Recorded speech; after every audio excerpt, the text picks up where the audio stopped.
আমাৰ জীৱনত উত্তৰ পাবলৈ আমি যিমান আশা কৰোঁ তাতকৈ অধিক আমাক উত্তৰ দিবলৈ ঈশ্বৰৰ আশা 100% অধিক থাকে।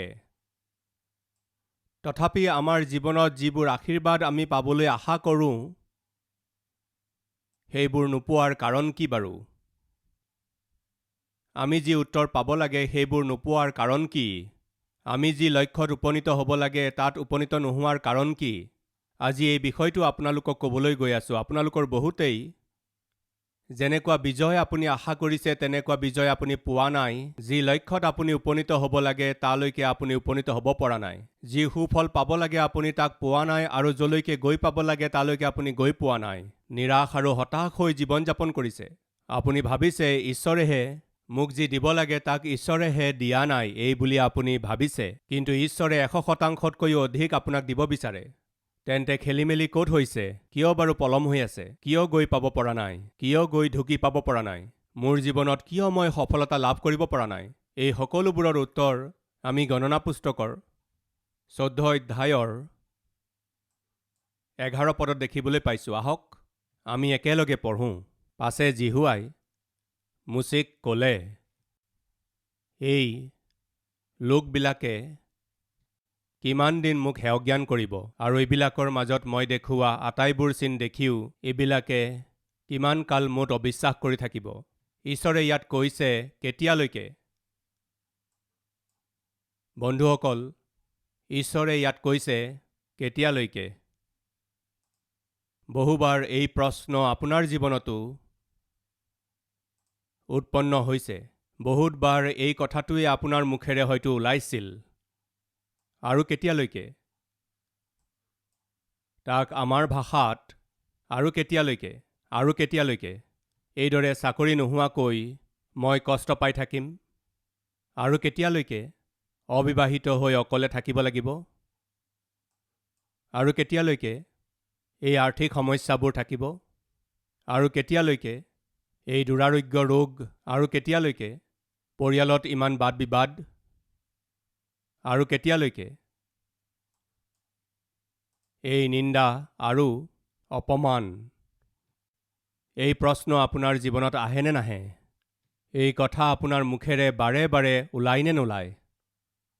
প্ৰমোচন নাপালে এইদৰে কেতিয়ালৈকে? দৰমহা নাবাঢ়িলে এইদৰে কেতিয়ালৈকে?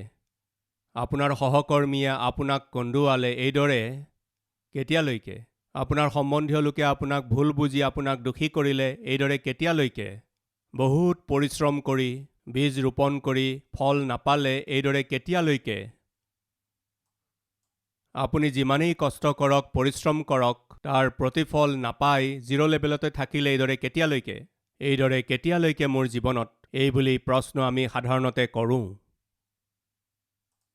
এই কথাই ঈশ্বৰৰ মুখেৰেও বাৰে বাৰে আহি আছে।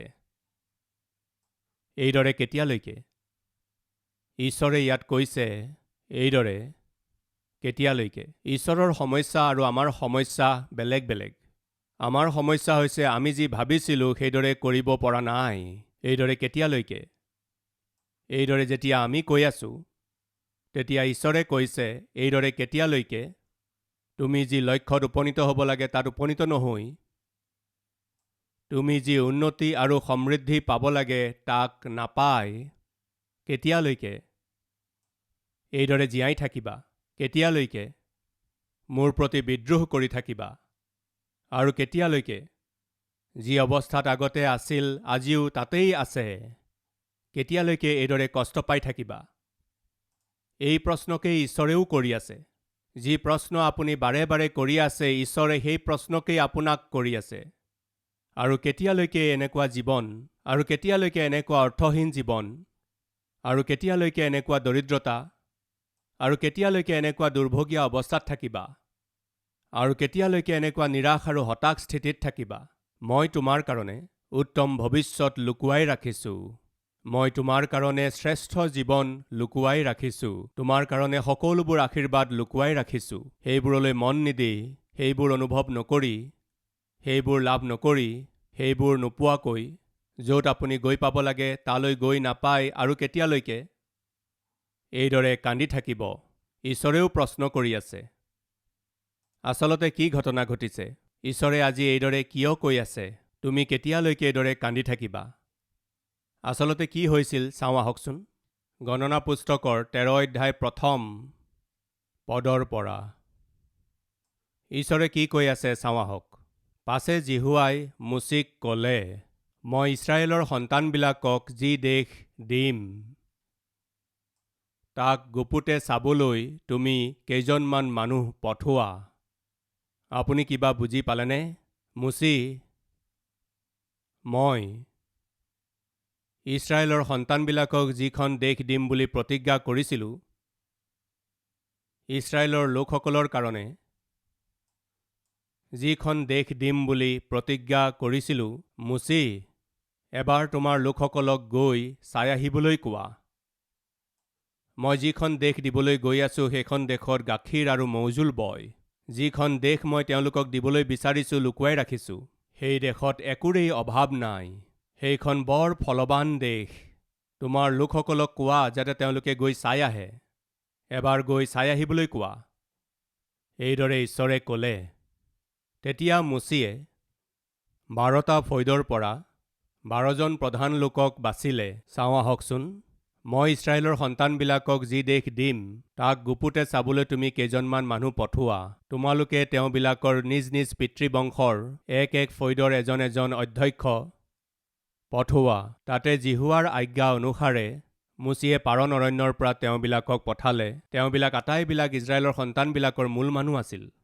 তেওঁবিলাকৰ নাম এই: ৰুবেন ফৈদৰ মাজৰ জক্কুৰৰ পুত্ৰ চম্মুৱা, চিমিউন ফৈদৰ মাজৰ হুৰিৰ পুত্ৰ চাফট, জিহুদা ফৈদৰ মাজৰ জিফুন্নিৰ পুত্ৰ কালেব, ইছাখৰ ফৈদৰ মাজৰ যোচেফৰ পুত্ৰ জিগাল, ইফ্ৰাইম ফৈদৰ মাজৰ নুনৰ পুত্ৰ হোছেয়া, বিন্যামিন ফৈদৰ মাজৰ ৰাফুৰ পুত্ৰ পলটি, জবুলুন ফৈদৰ মাজৰ চুদ্দিৰ পুত্ৰ গদ্দিয়েল, যোচেফ ফৈদৰ অৰ্থাৎ মনচি ফৈদৰ মাজৰ চুচিৰ পুত্ৰ গদ্দি, দান ফৈদৰ মাজৰ গম্মলিৰ পুত্ৰ আম্মিয়েল, আছেৰ ফৈদৰ মাজৰ মিখায়েলৰ পুত্ৰ চথুৰ, নপতালি ফৈদৰ মাজৰ বফচিৰ পুত্ৰ নহবী, গাদ ফৈদৰ মাজৰ মাখিৰ পুত্ৰ গোৱেল। এই নামৰ লোকবিলাকক মুচিয়ে গুপুতে দেশ চাবলৈ পঠালে। মুচিয়ে নুনৰ পুত্ৰ হোছেয়াৰ নাম জিহুচুৱা ৰাখিলে। নাজানো কিয় জিহুচুৱাক দেখা পাই তেওঁৰ নাম সলনি কৰিবলৈ মুচিৰ মন গ'ল। জিহুচুৱাৰ আচল নাম হোছেয়া আছিল। হোছেয়া নামটোৰ অৰ্থ জানেনে বাৰু? উদ্ধাৰকৰ্তা। যীচু, হোছেয়া বুলি কোৱা নাম আৰু যীচু দুয়োটা নাম একেই। আৰু জিহুচুৱা নামৰ অৰ্থ জিহুৱাই, ৰক্ষক, সহায়ক, এয়াই অৰ্থ। এতিয়া জিহুচুৱা আৰু কালেবে বাকী 10জনৰ লগত একেলগে ঈশ্বৰে প্ৰতিজ্ঞা কৰা দেশখনত সোমোৱাৰ আগতে আচলতে সেই দেশ কেনেকুৱা, তাত কেনেকুৱা খেতি বাতি হয়, এবাৰ লোকসকলক তালৈ পঠোৱা। ঈশ্বৰে এবাৰ এইদৰে কওঁতে তেওঁলোক তালৈ গ'ল। গৈ মুচিয়ে কৈছিল, তোমালোকে ঘূৰি আহোঁতে তাৰ খেতি বাতি কেনেকুৱা, চেম্পল হিচাপে কিছুমান ফল লৈ আহিবা আৰু অলপ শাক পাচলি আনিবা, এই বুলি কৈছিল। তেতিয়া তেওঁলোক গ'ল আৰু লৈ আহিছিল। 22 পদ। তেওঁবিলাক দক্ষিণ অঞ্চলেদি গৈ হিব্ৰোনলৈকে উঠিল। সেই ঠাইতে অহিমন, চেচয় আৰু তলময় এই 3জন অনাকৰ সন্তান আছিল। মিছৰ দেশত থকা চুৱন নগৰ স্থাপন কৰাৰ 7 বছৰ আগেয়ে হিব্ৰোন স্থাপন কৰা হ'ল। পাছে তেওঁবিলাকে স্কুল উপত্যকালৈ আহি সেই ঠাইতে এথোপা দ্ৰাক্ষাফল থকা দ্ৰাক্ষালতাৰ এটা ডাল কাটি কাণ মাৰি লগাই দুজনে হাঙি কৰি ল'লে আৰু কিছুমান ডালিম আৰু ডিমৰু ফলো লগত ল'লে। সেই ঠাইতে এথোপা দ্ৰাক্ষাফল থকা দ্ৰাক্ষালতাৰ এটা ডাল কাটি কাণ মাৰি লগাই কেইজনে দাঙিলে? দ্ৰাক্ষাফলৰ ডালটো হাঙি কৰি কেইজনে দাঙিলে? 2জনে দাঙিব লগা হৈছিল। ইয়াৰ অৰ্থ কি জানেনে? ইমানেই ফলৱান স্থান আছিল সেইখন। ইমানেই নহয়, তাৰ পৰা ডালিম আৰু ডিমৰু ফল তেওঁলোকক যি লাগে ছিঙি আনিছিল। ইমানেই সুন্দৰ স্থান আছিল সেইখন। ঠিক আছে। 25 পদ। 40 দিনৰ পাছত তেওঁবিলাকে দেশ চাই উলটি আহিল। আহি 27 পদ ৰিপৰ্ট দিছে। তেওঁবিলাকে মুচিৰ ওচৰলৈ আহি এই বুলি বৰ্ণনা কৰিলে, আপুনি যি দেশলৈ আমাক পঠাইছিল আমি সেই দেশলৈ গৈছিলোঁ। সঁচাকৈ সেই দেশ গাখীৰ মৌজোল বৈ থকা দেশ। চাওক, এয়া তাৰ ফল।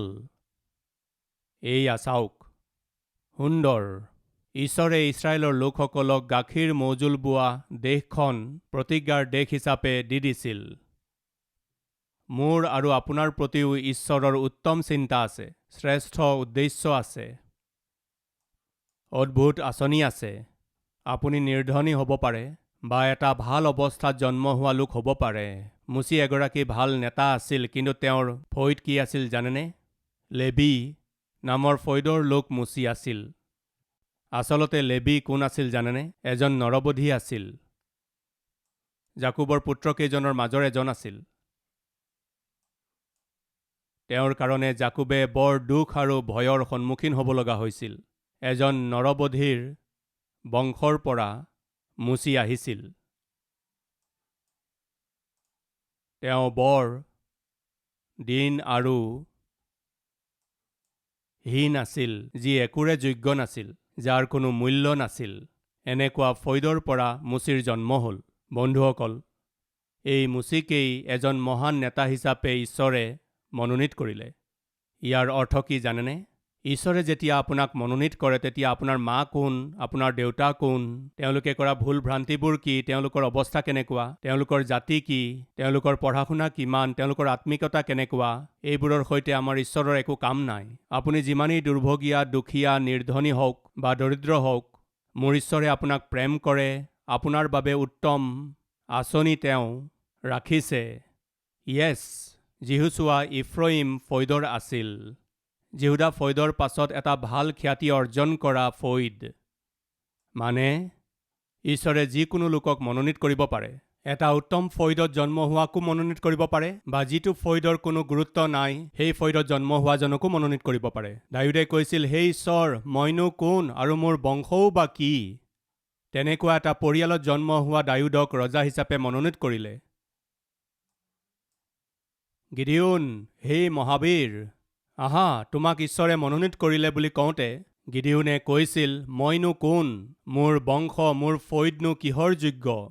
ঈশ্বৰে এজন ব্যক্তিক মনোনীত কৰিবলৈ, আশীৰ্বাদ দিবলৈ হ'লে তাত আপোনাৰ জাতিৰ কোনো কথা নাই। আপোনাৰ বংশৰ কথাক ঈশ্বৰে কোনো গুৰুত্ব নিদিয়ে। আপোনাৰ অতীত অৱস্থাক ঈশ্বৰে কোনো গুৰুত্ব নিদিয়ে। বেংকত থকা আপোনাৰ টকাৰ প্ৰতি ঈশ্বৰৰ গুৰুত্ব নাই। আপোনাৰ নিজৰ ঘৰ, নিজৰ গাড়ী আছেনে নাই, খেতি বাতি, মাটি বাৰী আছেনে নাই, পঢ়া শুনা হয়নে নহয়, এইবোৰৰ প্ৰতি মোৰ ঈশ্বৰৰ কোনো গুৰুত্ব নাই। ইয়াৰ কাৰণ হৈছে, মোৰ ঈশ্বৰে যেতিয়া আপোনাক আশীৰ্বাদ দিবলৈ বিচাৰিব তেতিয়া তেওঁ কেৱল এটা কথাহে চায়, তেওঁৰ অধীন হ'বলৈ আগ্ৰহী মন। ঈশ্বৰৰ আজ্ঞা পালন কৰা ব্যক্তি হিচাপে দেখিলেই যথেষ্ট। ঈশ্বৰে তেওঁলোকৰ দ্বাৰা পৃথিৱীখন ওলট পালট কৰি দিব পাৰে। পিতৰ অশিক্ষিত আছিল। জাকুব আৰু জোহনো বেছি শিক্ষিত নাছিল। তেওঁলোক সকলোকে এটা নাম দিয়া হৈছিল, অশিক্ষিত মাছুৱৈ বুলি। যীশুখ্ৰীষ্টে মনোনীত কৰা 12জন শিষ্যৰ ভিতৰত প্ৰায় 6-7জন মাছুৱৈ আছিল। অধিক শিক্ষিত নাছিল, বেছি পঢ়া শুনা কৰা লোক নাছিল, বেছি বুদ্ধিয়কো নাছিল। এনেকুৱা সাধাৰণ আৰু অশিক্ষিত লোকক যীশুখ্ৰীষ্টে মনোনীত কৰি কি কৰি দিলে জানেনে? এই পৃথিৱীখন ওলট পালট কৰি পেলালে। মোৰ ঈশ্বৰে বিচৰা বিষয়টো হৈছে তেওঁৰ অধীন হ'বলৈ আগ্ৰহ। মোৰ ঈশ্বৰক কেৱল লাগে আজ্ঞা পালনকাৰী স্বভাৱ। আজ্ঞা পালনকাৰী স্বভাৱ হ'লেই যথেষ্ট। ঈশ্বৰে আপোনাৰ দ্বাৰা আচৰিত কাৰ্যবোৰ কৰিব পাৰিব। আপুনি ভবাতকৈ অধিক, আপুনি বুজাতকৈ অধিক উন্নত স্থানলৈ প্ৰভুৱে আপোনাক লৈ যাব পাৰে। ফ্ৰেণ্ডছ, এইবোৰ কিয় কৈ আছো জানেনে? ইজৰাইলীবিলাকৰ কাৰণে ঈশ্বৰৰ হাতত এক উত্তম আঁচনি আছিল। তেওঁলোকক দিয়া ঈশ্বৰৰ সেই প্ৰতিজ্ঞাৰ দেশখন কেনেকুৱা আছিল? বৰ সাৰুৱা মাটি আছিল। শ বছৰ আগতে আব্ৰাহামৰ আগত ঈশ্বৰে যি প্ৰতিজ্ঞা কৰিছিল, সেই প্ৰতিজ্ঞা মানুহে পাহৰি গ'ল, কিন্তু ঈশ্বৰে পাহৰা নাছিল। মুচিক পঠিয়াই লোকসকলক প্ৰস্তুত কৰি তেওঁলোকক প্ৰতিজ্ঞাৰ দেশত লৈ যোৱাৰ আগতে চাই আহিবলৈ কেইজনমানক পঠোৱা। কিমান যে সুন্দৰ ভূমি মই তোমালোকৰ কাৰণে যুগুত কৰিলোঁ, চাই আহাগৈ বুলি কোৱাত 12জনে চাই ঘূৰি আহি কি ৰিপৰ্ট দিছিল জানেনে? আমি যি দেশ চাবলৈ গৈছিলোঁ সঁচা, সেইখন গাখীৰ মৌজোল বোৱা দেশ, বৰ সাৰুৱা দেশ। কিন্তু 28 পদ, সেই দেশত থকা মানুহবিলাক বলি আৰু নগৰবোৰ গড়েৰে আবৃত আৰু অতি ডাঙৰ। আৰু সেই ঠাইতে আমি অনাকিয়া সন্তানহঁতকো দেখিলোঁ। হাই, সেই দেশৰ নগৰবোৰ বৰ ডাঙৰ গড়েৰে আবৃত। সেই দেশত বনোৱা ঘৰবিলাক বৰ ডাঙৰ ডাঙৰ। যিবোৰ গৃহ তোমালোকে বনোৱা নাই, যি নগৰবোৰ তোমালোকে নিৰ্মাণ কৰা নাই, ঈশ্বৰে এওঁলোকক সেই নগৰবোৰত স্থাপন কৰিব। ঈশ্বৰে বিচাৰিছিল, ঈশ্বৰে এই প্ৰতিজ্ঞা আব্ৰাহাম আৰু ইছাককো দিছিল। যি নাদবোৰ তোমালোকে খন্দা নাই তাৰ পৰা তোমালোকে পানী খাবা। যি ঘৰবোৰ তোমালোকে নিৰ্মাণ কৰা নাই সেইবোৰত তোমালোকে নিবাস কৰিবা। ঈশ্বৰে প্ৰতিজ্ঞা কৰিলে। যি নগৰবোৰ এওঁলোকে নিৰ্মাণ কৰা নাই সেই নগৰত, আৰু আনফালে যিবোৰ গৃহ এওঁলোকে নিৰ্মাণ কৰা নাই সেই গৃহবোৰত, তাৰোপৰি যিবোৰ খেতি এওঁলোকে কৰা নাছিল সেই খেতিৰ ফল এওঁলোকে যাতে ভোগ কৰে, সেইকাৰণে ঈশ্বৰে এই গাখীৰ মৌজোল বোৱা দেশখন তেওঁলোকলৈ যুগুত কৰি তেওঁলোকক গৈ এবাৰ চাই আহাগৈ বুলি পঠোৱাত তেওঁলোকে চাই আহিল। আহি বৰ্ণনা কৰিবলৈ ধৰিলে, সেই নগৰখন সাধাৰণ নগৰ নহয়, তাত থকা গৃহবিলাকো সাধাৰণ নহয়, তাৰ খেতি বাতিবিলাকো সাধাৰণ নহয়। এনেকুৱা সুন্দৰ ৰিপৰ্ট দি শেষৰ ফালে কৈছিল, কি কৈছিল জানেনে? 28 পদৰ শেষৰ শাৰীটোৰ পৰা, সেই ঠাইতে আমি অনাকিয়া সন্তানহঁতকো দেখিলোঁ। দক্ষিণ অঞ্চলত অমালেকে বাস কৰিছে, আৰু পৰ্বতত হিত্তিয়া, জিবুচীয়া আৰু ইমুৰীয়া লোকবিলাকে বাস কৰিছে। সমুদ্ৰৰ দাঁতিত আৰু জৰ্দনৰ পাৰত কনানীয়া লোকবিলাকে বাস কৰিছে। তাৰ পিছত 31 নম্বৰ পদ। কিন্তু যি লোকবিলাক তেওঁৰ লগত গৈছিল তেওঁবিলাকে ক'লে, আমি সেই লোকবিলাকৰ বিৰুদ্ধে উঠি যাব নোৱাৰোঁ, কিয়নো আমাতকৈ সিহঁত বলি। এইদৰে তেওঁবিলাকে যি দেশ চাবলৈ গৈছিল ইছৰাইলৰ সন্তানবিলাকৰ আগত সেই দেশৰ দুৰ্যশ কৰি ক'লে, আমি যি দেশৰ মাজেদি চাই গৈছিলোঁ সেই দেশ নিজৰ নিবাসীবিলাকক গ্ৰাস কৰোতা দেশ। আৰু তাৰ মাজত আমি যিমান মানুহ দেখিলোঁ সিহঁত সকলোৰে কাই দীঘল, আৰু তাত নাফিল বংশ অনাকৰ সন্তান নাফিলবিলাকক দেখি আমাৰ মানত আমি ফৰিঙৰ নিচিনা হলোঁ, আৰু সিহঁতৰ দৃষ্টিটো তেনেকুৱাই আছিলোঁ। 12জনে গৈ ঘূৰি আহিল। 10জনে কি ৰিপৰ্ট দিছিল জানেনে? গৈছিলোঁ, ঈশ্বৰে যিখন দেশৰ প্ৰতিজ্ঞা কৰিছিল সেই দেশলৈ গ'লোঁ। যিখন দেশৰ আমি সপোন দেখি আছিলোঁ সেই দেশলৈ গ'লোঁ। সুন্দৰ দেশ, সুন্দৰ নিৰ্মাণ কাৰ্য, সুন্দৰ নগৰ, তাৰ খেতি বাতি বৰ সুন্দৰ। কিন্তু 10জনে এইবুলি কৈছিল, আমি তালৈ যাব নোৱাৰোঁ। কিয়? কি কাৰণে? তাত থকা লোকসকলক দেখিলোঁ, তেওঁলোক বৰ বলি। তেওঁলোকৰ সন্মুখত আমি নিজকে ফৰিঙৰ নিচিনা দেখিলোঁ। সেইকাৰণে আমি ঠগ খালোঁ। প্ৰতিজ্ঞাৰ দেশত খোজ দিম, গাখীৰ মৌজোল বোৱা দেশখন আমি দেখিম। এই মুচিয়ে আমাক কওঁতে আমি ভৰসা কৰি, আমি বিশ্বাস কৰি ইয়ালৈকে আহিলোঁ। কিন্তু এতিয়া আমি নিজেই তালৈ গৈ কি দেখিলোঁ জানেনে? আমি তাত ভৰি দিব নোৱাৰোঁ। তাত থকা লোকবিলাক আমাতকৈ বলি, আমাৰ হৈ গ'ল আৰু। এইবুলি তেওঁবিলাকে ৰিপৰ্ট দিলে। 13 অধ্যায়ৰ 1ম পদৰ পৰা। আচলতে ঈশ্বৰে তেওঁলোকক কি কৈছিল আৰু এওঁলোকে কি কৈ আছে অলপ তুলনা কৰি চাওঁ আহকচোন। পাছে জিহুৱাই মুচিক ক'লে, মই ইছৰাইলৰ সন্তানবিলাকক যি দেশ দিম তাক গুপুতে চাবলৈ তুমি কেইজনমান মানুহ পঠোৱা। তুমি কেইজনমানক পঠোৱা। কি ক'লে? যিখন দেশ মই দিম, যিখন দেশ দি আছোঁ, কনান দেশখন মই দি আছোঁ, তোমালোকে কেৱল গৈ চাই আহা। প্ৰিয় ভাই ভনীসকল, ঈশ্বৰে আপোনাক যি দিবলৈ বিচাৰিছে সেয়া নিশ্চয় দিব। ঈশ্বৰে আপোনাৰ কাৰণে যি সাঁচি ৰাখিছে তাক নিজৰ ওচৰত ৰাখিবলৈ নহয়, আপোনাক দিবলৈ ৰাখিছে। আপোনাক যি দিব লাগে তাক নিশ্চয়ে দিব। তাক ঈশ্বৰে নিজৰ হাতত নাৰাখিব। তাক দিলে আপুনি আনন্দিত হ'ব। আপোনাক যি দিব লাগে ঈশ্বৰে তাক দিব বিচাৰে। কিন্তু সমস্যাটো হৈছে গ্ৰহণ কৰিবলৈ আপোনাত বিশ্বাস নাই। গ্ৰহণ কৰিবলৈ আপোনাত ঈশ্বৰৰ ওপৰত ভৰসা কৰাৰ মন নাই। তেওঁলোক একেবাৰে ওচৰ পাইছিলহি। 12জনে গৈ সেই প্ৰতিজ্ঞাৰ দেশখন চাই ঘূৰি আহিল। প্ৰিয়সকল, আহি কৈছিল, আমাৰ হৈ গ'ল আৰু আমি ঠগ খালোঁ। তেওঁলোকে কৈছিল, আমি মিছৰ দেশ এৰি এই মুচিৰ কথা মানি আমি ইয়ালৈকে আহিলোঁ, কিন্তু ইয়ালৈ অহাৰ পিছত আমি দেখিলোঁ যে আমি সেই দেশত ভৰি দিব নোৱাৰোঁ। আমি সেই দেশৰ লোকবিলাকক হৰুৱাব নোৱাৰোঁ। আমাৰ সকলো শেষ হৈ গ'ল। এনেকুৱা ভুল ৰিপৰ্ট দিলে। এতিয়া লোকসকলৰ কেনেকুৱা প্ৰতিক্ৰিয়া আছিল চাওঁ আহকচোন। 14 অধ্যায়ৰ 1ম পদৰ পৰা। পাছে গোটেই মণ্ডলীয়ে বৰকৈ এৰাও কৰিলে। সেই ৰাতি লোকবিলাকে কান্দিলে। আৰু ইছৰাইলৰ সন্তানবিলাকৰ সকলোৱে মুচি আৰু হাৰুনৰ অহিতে বকিবলৈ ধৰিলে। আৰু গোটেই মণ্ডলীয়ে তেওঁবিলাকৰ আগতে ক'লে, হাই হাই, আমি মিছৰ দেশতে মৰা হ'লে, নাইবা এই অৰণ্যতে মৰা হ'লে কেনে ভাল আছিল। জিহুৱাই আমাক তৰোৱালৰ ধাৰত পেলাবলৈ আৰু আমাৰ ল'ৰা তিৰোতাবোৰক লুট কৰাবলৈ এই দেশলৈ আমাক কিয় আনিছে? মিছৰ দেশলৈ উলটি যোৱা জানো আমাৰ ভাল নহয়?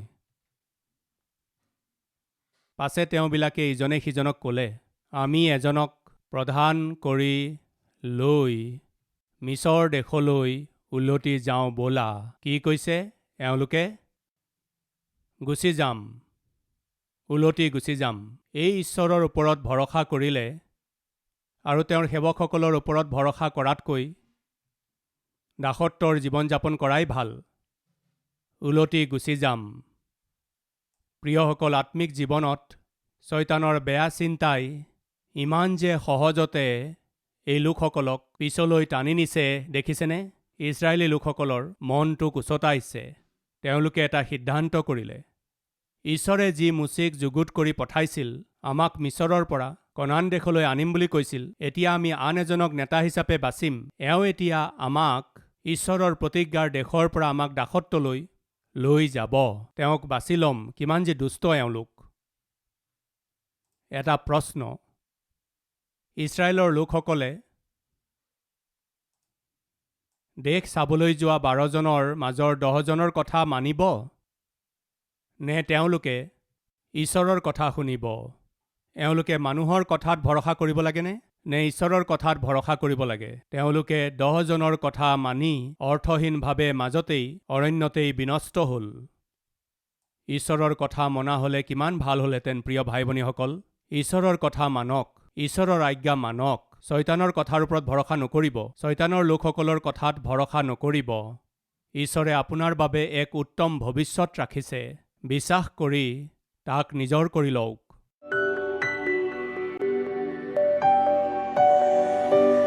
পবিত্ৰ পিতৃ ঈশ্বৰ, আপুনি ক'লে, মই যি প্ৰতিজ্ঞাৰ দেশ দিম তাক চাই আনন্দিত হোৱা।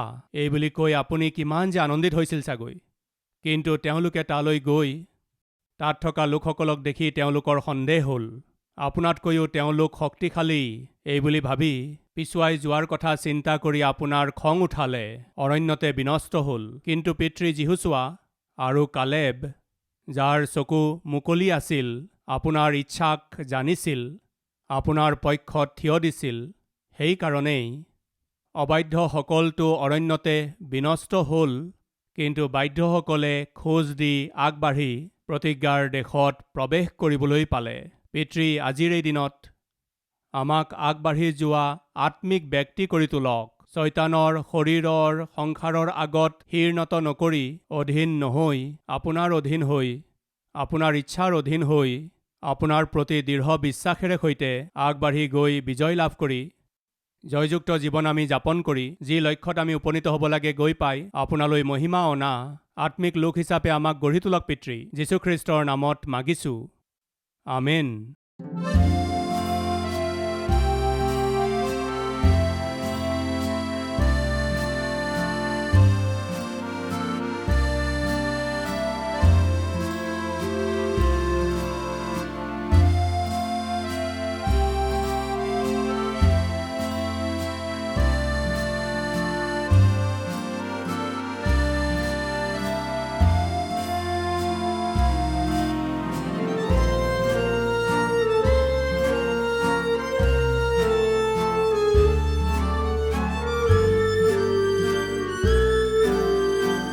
Kalvari, post box number 30, Kukatpally, Hyderabad 72।